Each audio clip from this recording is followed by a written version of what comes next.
Amen. Praise the Lord. Ang kataas-taasang pagpupuri, pagluluwalhati ay tayong sa ating pinakamamalapit na Jesus po lamang.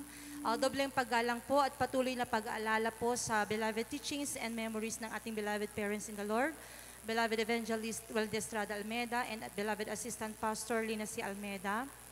At binabati ko rin po ang ating mga beloved Almeda children, sa inyo pong lahat mga minamahal, sa ating beloved ordained preacher, sa lahat po ng mga preachers and visiting preachers, my fellow choir members, magandang hapon na po sa inyong lahat. Praise the Lord. Isang nagagalak po yung aking puso na kayo po ay makasama ko na magpurit, magluwalhati sa ating dakilang Diyos. And nagpapasalamat po ako sa ating pinakamamalapit na Jesus na isa po ako na tawag na magpapasalamat po sa kanyang kabutihan sa aking buhay. Simula po nung siya ay tanggapin ko bilang tagapagligtas ng aking buhay. Praise the Lord. Nakakilala po ako sa ating pinakamamalapit na Jesus sa pamamagitan po ng isang Bible study na ginanap po sa aming lugar. Na bagaman 3 times po na binalik-balikan po nila ako mga minamahal na imbitahin para po dumalo sa Bible study na yon. Ngunit talagang tigas po ng aking pag-ayaw po mga minamahal dahil sabi ko, meron naman na akong kinagis ng relisyon, dito na ako namulat, dito na rin ako mamamatay. Subalit, alam niyo po mga minamahal nung gabing yon na ako po'y matutulog na po sana. Parang pagpikit ko po ng aking mga mata, mga minamahal, parang may nagbulong po sa aking tainga. Ang sabi niya, anak, subukan mong dumalo, walang mawawala sa'yo. Hallelujah, praise the Lord. Talagang, hindi nga po ako nagkamali, mga minamahal, sapagkat nung gabing yon na dumalo po ako sa Bible study, nag-work out na po sa aking buhay ang ating pinakamamalapit na Jesus. Hallelujah, praise the Lord. Talagang na-bless po ako sa mga napakinggan kong patotoo na sa medisina po mga minamahal ay wala pong lunas yung kanyang karamdaman. Subalit sa pamamagitan lamang po ng prayer and fasting, sa unat dalangin po ng ating beloved parents in the Lord, yung cancer of their breast na sakit na yun mga minamahal ay napagaling. Praise the Lord. Gayon din po mga minamahal na talagang na-touch po yung aking puso sapagkat nakita ko po yung aking mahal na pinsan na very eager po sa pagpupuri sa ating pinakamamalapit na Jesus na nung time na yon, siya po ay may sakit sa puso. Alam niyo po mga minamahal, talagang sabi ko, totoo siguro yung Diyos na kanilang pinaglilingkuran. Although yung una po mga minamahal, talagang pinagtawanan ko rin po yung way ng kanilang pagpupuri dahil sabi ko, para naman silang nagmamakarena.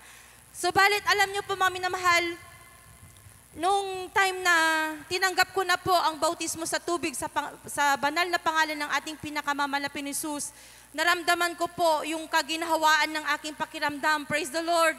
And from that time po mga minamahal, unti-unti na pong nabago yung aking buhay. Nabigyan po ako ng kapayapaan sa aking puso't isipan. Praise the Lord. At sa kabaguhan ko po mga minamahal, talagang sabi ko, mahal na Pinoon, bigyan mo po ako ng patotoo.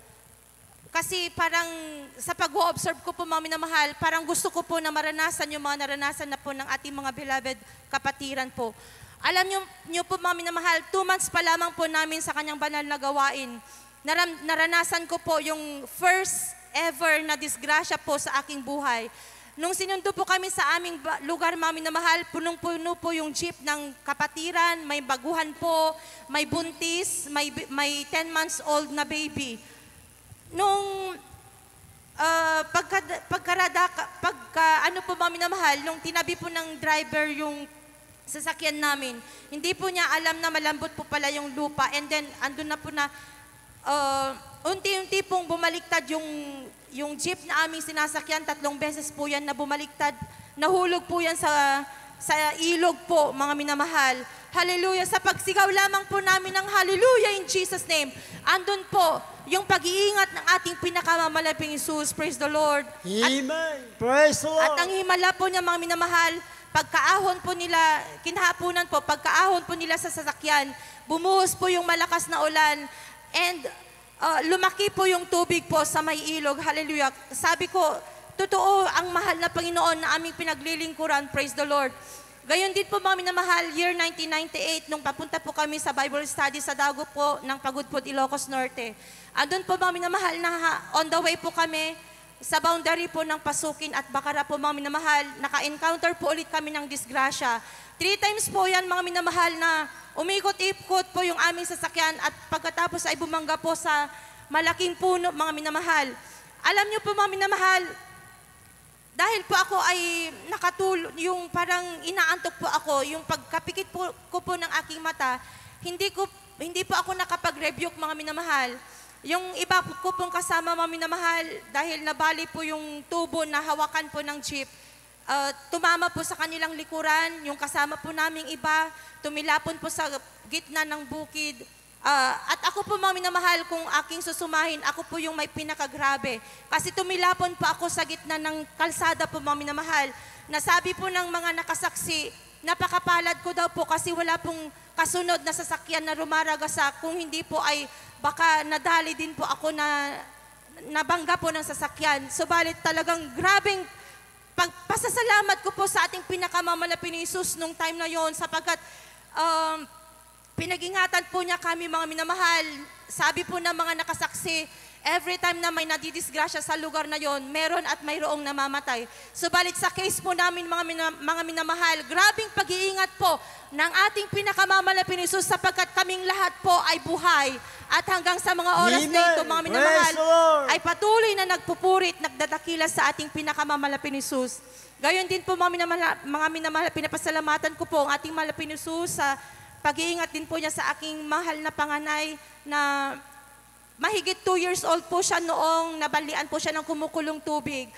Sa kabiglaanan ko po mga minamahal, hindi po ako nakapag-rebuke. Subalit, ang karunungan po ng ating pinakamamalapit ni Jesus ay hindi po natin matatawaran. Amen. Dahil ipinaisip po niya sa aming mahal na anak na yan na mag-cast out po sa murang edad po mga minamahal. Sabi niya, Jesus, Jesus, out, out. Na kung atin pong uunawain mga minamahal, ang ibig sabihin, Jesus, Jesus, cast out, cast out. Alam niyo po mga minamahal, ang himala ng ating pinakamamalapit ni Jesus, hindi po namin yan dinala sa ospital, hindi po namin yan pinainom ng pain reliever. Wala pa pong 1 buwan mga minamahal, totally pinagaling po ng ating pinakamamalapit ni Jesus. Praise the Lord, hallelujah. Praise the Lord, hallelujah. Gayon din po mga minamahal sa aming beloved son, yung pangalawa po mga minamahal. Just after few days after po ng Talipaw Peace Mission Anniversary mga minamahal, muntik na po siyang bawala sa aming buhay. Hallelujah. Dahil po sa kabataan po niya mga minamahal, gumawa po siya ng pamingwit. Namingwit po siya sa harap po ng aming bahay. Sabi ko, mayroon namang nag-aalaga sa kanya, yung aking mahal na lola at yung aking mahal na pinsan. Kaya't nung narinig ko po na sinisigaw po niya yung mama, mama, hindi ko po siya pinansin. At pinagpatuloy ko lamang po yung aking paglilinis mga minamahal. Salamat sa ating pinakamamalapit ni Jesus na may ginamit po siya na malayo po namin kamag-anak para po sagipin po yung aming mahal na anak. Dahil sabi po niya nung nasa bahay po siya ng kanyang kamag-anak, parang may tumatawag daw po sa kanya na pinapauwi po siya. Subalit wala naman pong nagpapauwi sa kanilang bahay po, mga minamahal. Subalit sa kanyang isipan parang may naghuhudyok po na inuutosan siya na umuwi na siya. Alam niyo po mga minamahal, pagka ano po niya sa harap ng aming bahay, parang napansin po niya na may patampi-tampisaw po yung up and down po mga minamahal na parang buko daw po ng nyog o kaya isda po na tatampi-tampisaw, papalubog na daw po siya.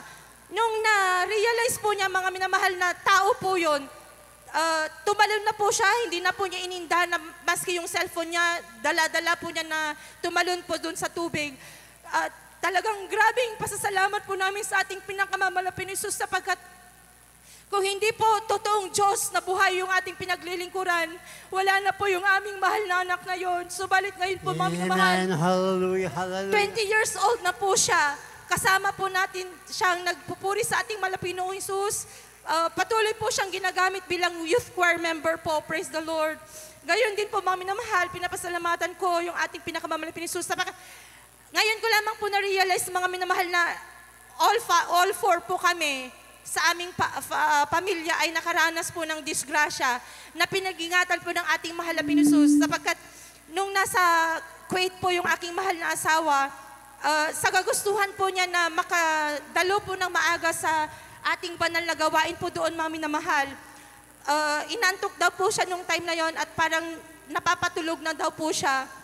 Nung hindi po niya namalay na napabilis yung kanyang pag-drive, mga minamahal, na disgrasya po siya, nakabangga po siya ng sasakyan, mga minamahal.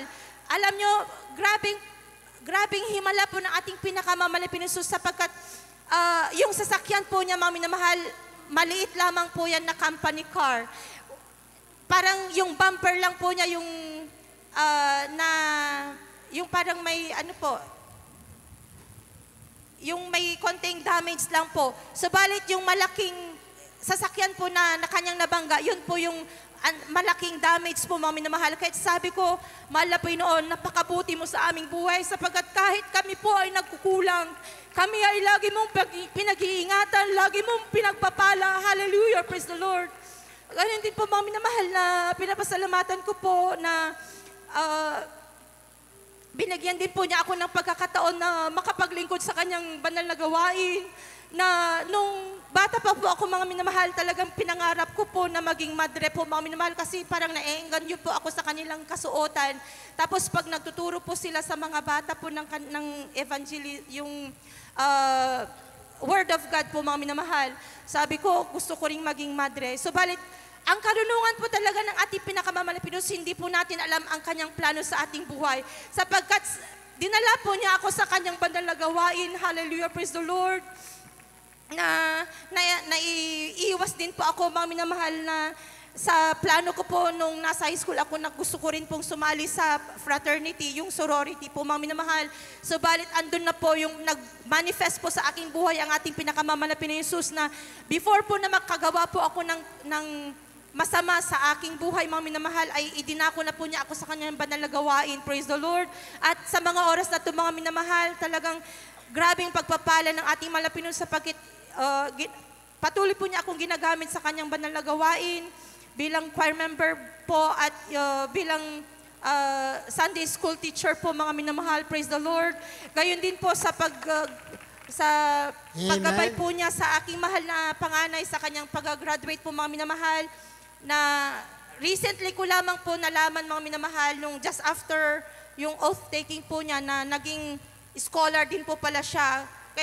Kasi sabi ko, saan kaya siya kumukuha ng pera nung nagpaalam po siya sa akin na hindi ko siya nabigyan. Sabi ko, saan kaya siya kumuha ng pera? Nung inimbestiga ko po siya, mga minamahal, sinabi niya, yung stipend na natanggap ko. So, doon ko na po na-realize na talagang grabing magpalang malapi noon. Hindi lamang po yan, mga minamahal, ang panalangin po niya, 75% makuha niya sa kanyang board examination. Subalit ang kabutihan po ng ating pinakamamahal na Jesus, pinagkalooban po niya ng 89 point something na average. Praise the Lord. Hallelujah. Praise the Lord. Talagang nakaka-bless po ang gawa ng ating pinakamamahal na Jesus. Pinapasalamatan ko po yung kalakasan na patuloy na pinagkakaloob po niya sapagkat last month po, May 26, pinagdiwang ko po yung aking 29th spiritual birthday po. Praise the Lord. Nataglay ko ang kalakasan at papapala mula po sa ating pinakamamahal na Jesus. Kaya't lahat po ng kapurihan, pasasalamat ay tanging sa ating pinakamamahal na Jesus po lamang. Praise the Lord. Amen. Praise the Lord.